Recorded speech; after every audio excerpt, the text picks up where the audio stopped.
I've been digging graves in Caddo Parish for 23 years. It's honest work, quiet work. You learn the soil, the water table, the way clay holds versus how sand shifts.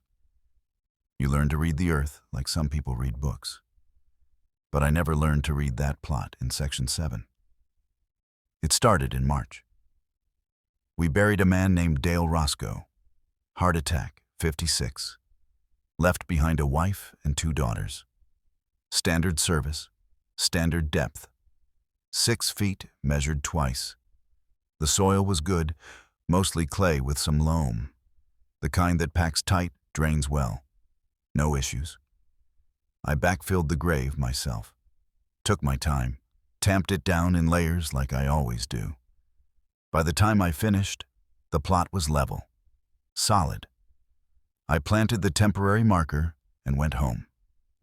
3 days later, after a night of rain, I came back to check the grounds. The grave had sunk, not settled. Sunk. Like someone had pulled a plug underneath and let the earth drain away. The depression was maybe 8 inches deep, running the full length of the coffin. The grass around it looked undisturbed. But that plot, it had just dropped. I called my supervisor, a guy named Frank Guidry. Been running Mount Hope Cemetery since before I started. Soil collapse, he said. Happens sometimes. Water finds a void, washes things out underneath. Fill it back in.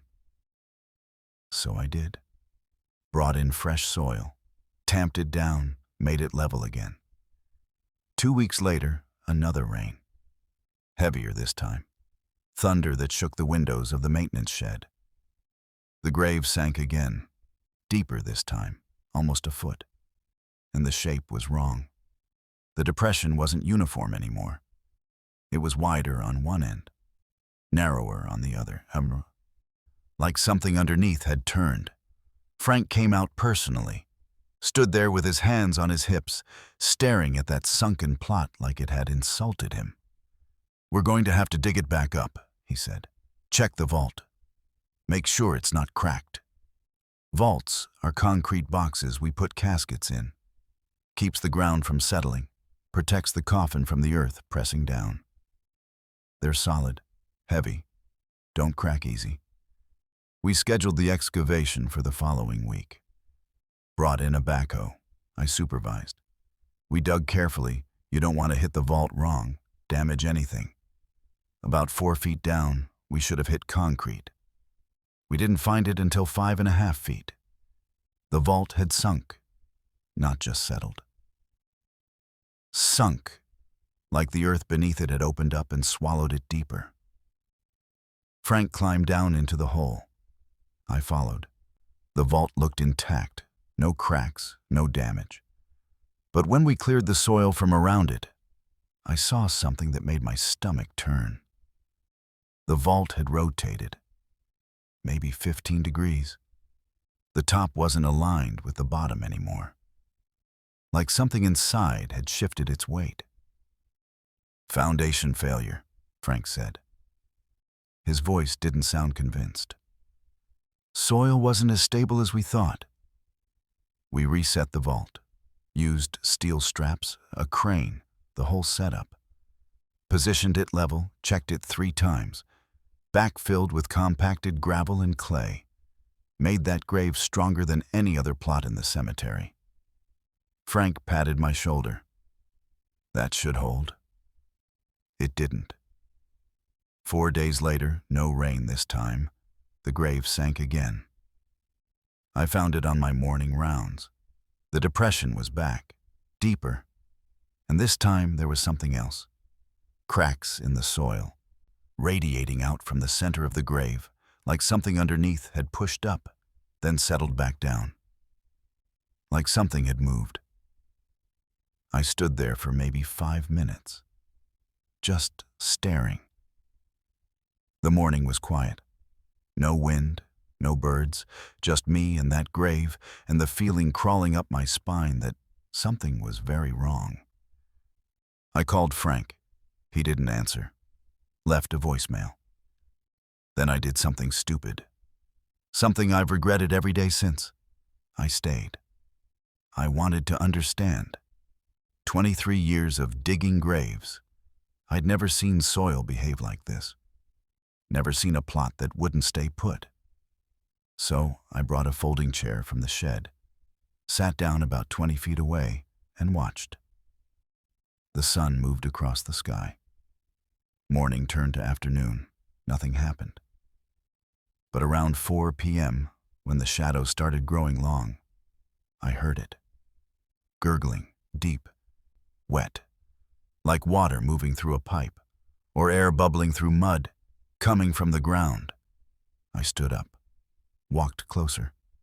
The sound got louder, not constant, rhythmic, in and out, in and out.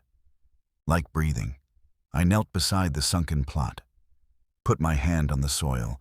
It was warm, not sun warm, deeper than that, like body heat radiating up through 6 feet of earth. The gurgling stopped. I held my breath, listening.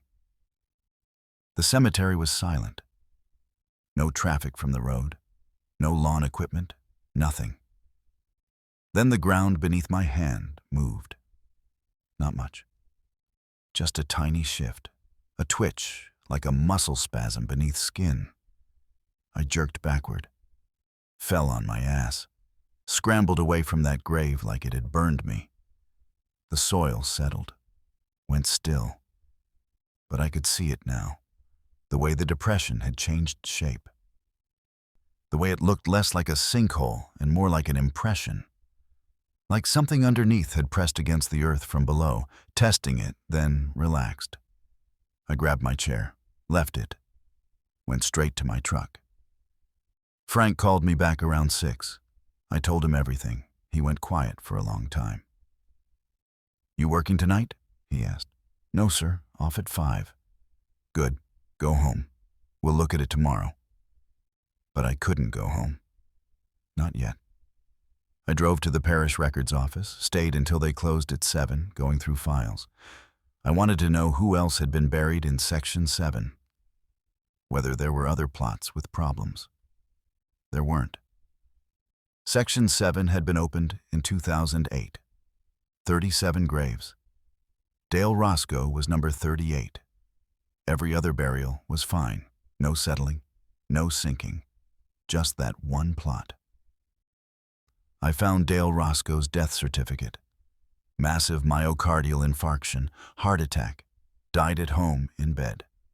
His wife found him in the morning. But there was a note attached to the autopsy report. Something the medical examiner had flagged. Subject shows signs of agonal respiration post-mortem.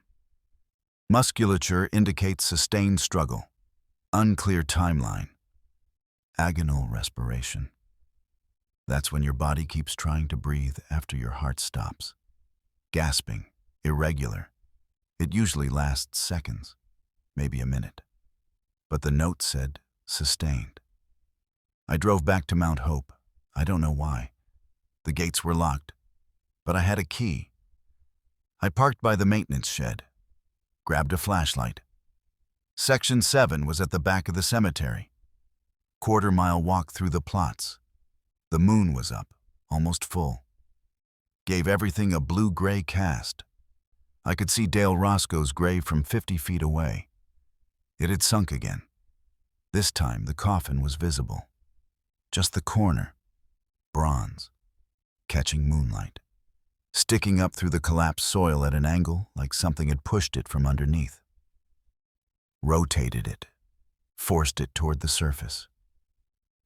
I should have left. Should have called Frank, called the police, called someone. But I walked closer. Shined my flashlight into the depression. The soil around the exposed coffin was wet. Not rain wet. Slick. And it was moving. Slowly. Rhythmically. Rising and falling by maybe half an inch. Breathing. The earth was breathing. I heard that gurgling sound again, louder now, and underneath it, something else. A scraping. Metal on concrete. like the coffin was shifting inside the vault, like something inside was trying to get out, or trying to get comfortable.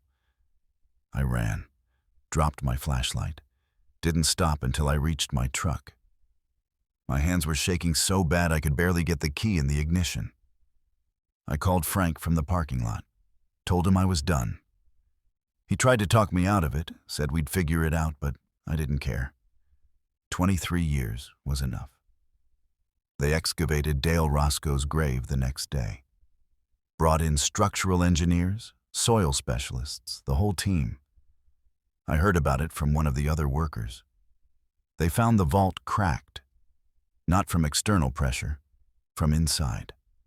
Stress fractures radiating out from the center like something had been pushing against the concrete.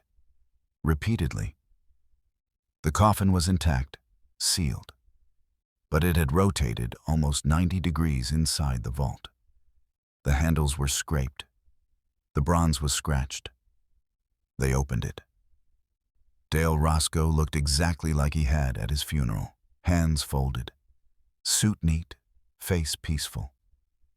But his nails were broken, skin torn underneath, and the satin lining inside the coffin lid was shredded. The medical examiner ruled it post-mortem muscular contraction, said sometimes bodies move after death, muscles spasm, contract, can last for hours in rare cases. But I touched that grave, felt it move beneath my hand, heard it breathe. Dale Roscoe's heart stopped in his sleep. But something in him kept going. Something that didn't understand it was dead. Something that woke up in the dark, 6 feet under, and started struggling. They reburied him. Different cemetery, different parish. I don't know if that grave stays put. I work at a hardware store now, sell paint and lumber, safe work, quiet work. But sometimes at night, when I'm lying in bed trying to sleep, I think about all the other graves I've dug, all those plots I've filled and tamped and leveled, and I wonder how many of them are still breathing. I've worked at Riverside Cemetery in Natchitoches for 31 years. Started when I was 22, fresh out of high school, needed a job that didn't ask too many questions. Cemetery work suited me. Quiet, predictable. The dead don't complain, but they do other things. Father Ambrose Talbot died in October of 1953. Stroke. He was 71, spent 40 years as parish priest at Sacred Heart Church, just down the road from the cemetery. Good man, by all accounts. Ran a food kitchen during the Depression, visited the sick, did what priests are supposed to do. They buried him in Section 3, near the old magnolia tree. Simple headstone, gray granite, nothing fancy. And every year, on October 15th, the anniversary of his death, a lantern appears by his grave. I saw it for the first time in 1994.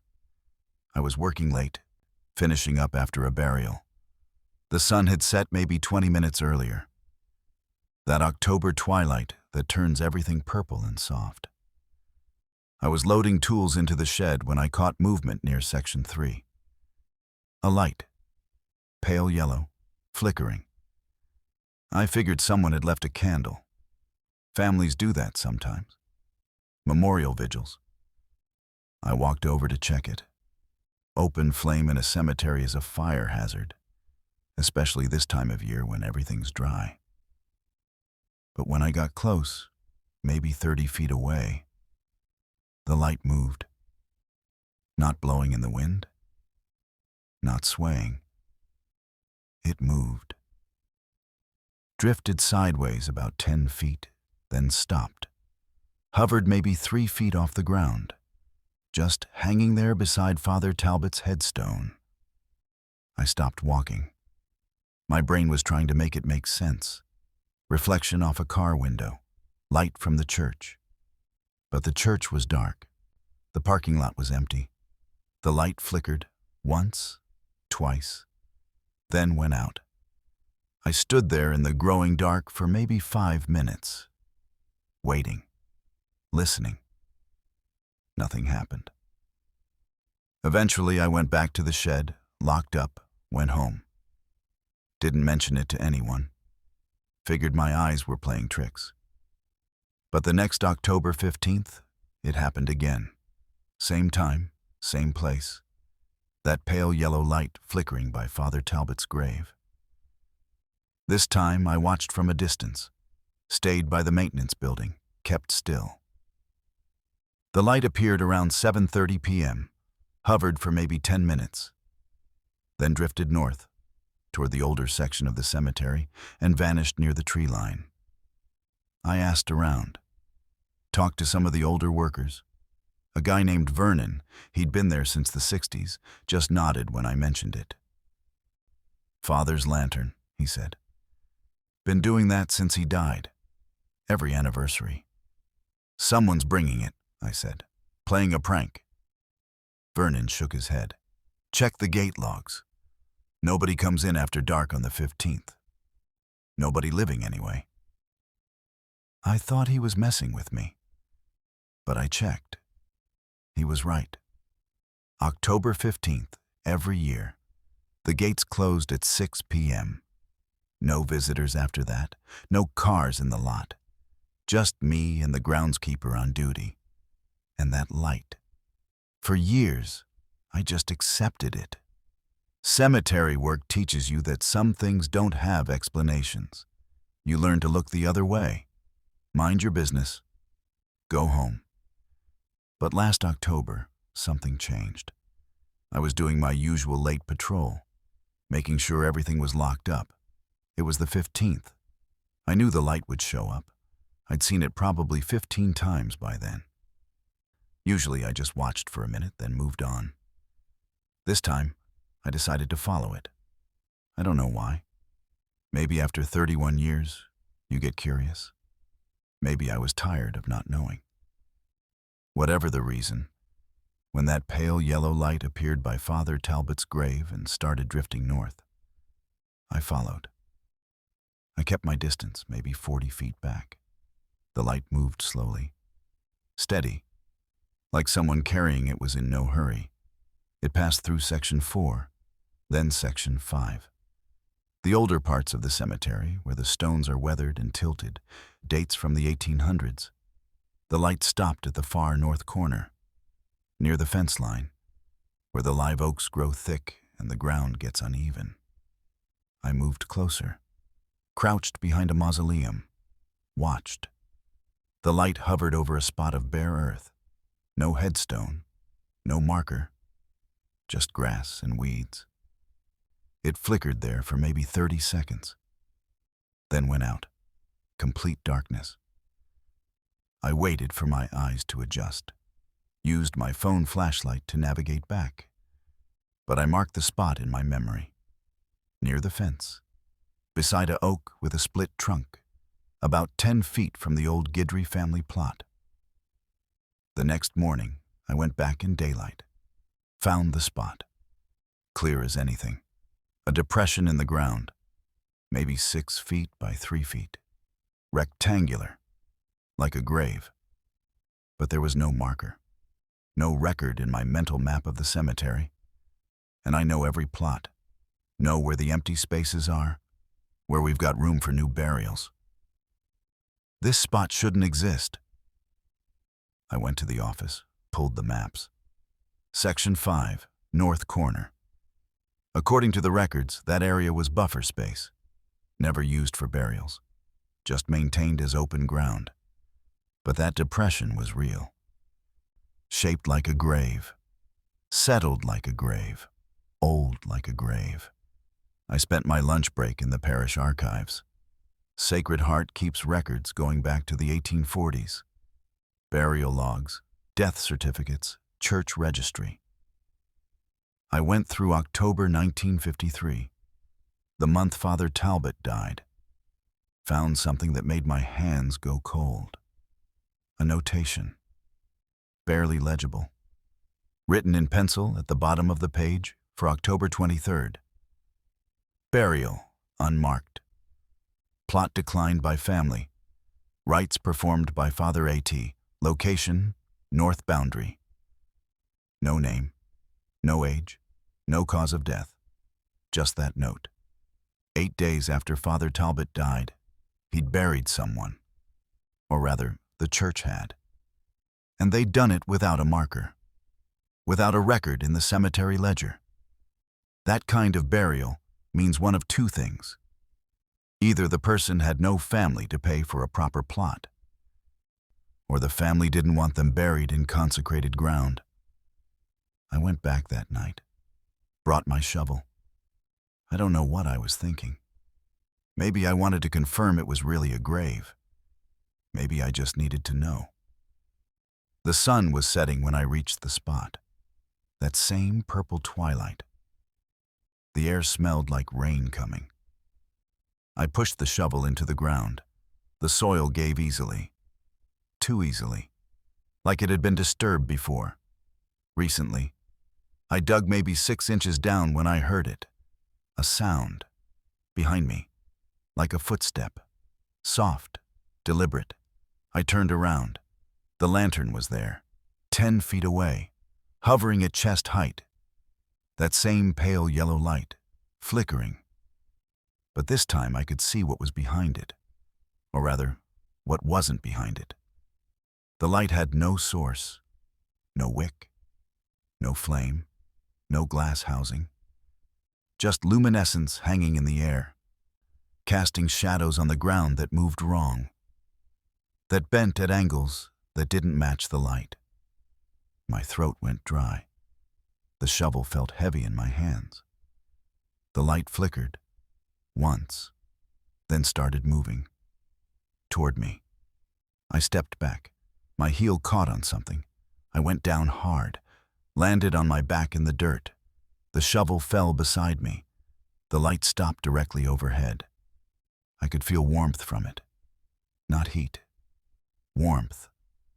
Like standing near a person. Then it went out. I lay there in the dark, heart hammering. Waiting for something to happen, for hands to grab me, for voices, for anything. Nothing came. Eventually I got up, grabbed my shovel, walked back to the shed. My legs felt unsteady. My mouth tasted like copper. I didn't tell anyone. Locked up, went home, tried to sleep, couldn't. The next morning, I got a call from Vernon. He was doing early rounds. "You lose your shovel?" he asked. "No, it's in the shed." "Well, there's one sticking out of the ground in section 5, north corner. Thought it might be yours." I drove back, found Vernon standing by the fence line, staring at something on the ground. My shovel, standing upright in the dirt, exactly where I'd been digging the night before. But I'd brought it back, put it in the shed, locked the door. Vernon looked at me. His face was very serious. "You went to the unmarked plot." I nodded. "Father's been guarding it for 70 years, Vernon said quietly. "Some graves aren't meant to be opened. Some things are buried unmarked for a reason." "What's down there?" I asked. Vernon shook his head. "Don't know. Don't want to know. Father Talbot took that secret with him. Whatever he buried it without blessing, without prayer. That tells you everything you need to know." I pulled my shovel out of the ground. The blade was clean. No dirt, no rust. Like it had been washed, or like it had never touched the earth at all. That was 11 months ago. I still work at Riverside, still do my rounds, still lock up at night. But I don't go to Section 5 after dark anymore. And when October 15th comes around next week, I'll stay in the shed. Let Father Talbot's lantern do its patrol without me. Because I understand now what I didn't before. Some things aren't buried to be forgotten. They're buried to be watched. And Father Talbot's still watching. Still walking his rounds every year on the anniversary of his death. Still making sure that unmarked grave stays closed. I've worked here 31 years. I know every plotma, every name, every story, except that one. And after what I saw, I plan to keep it that way.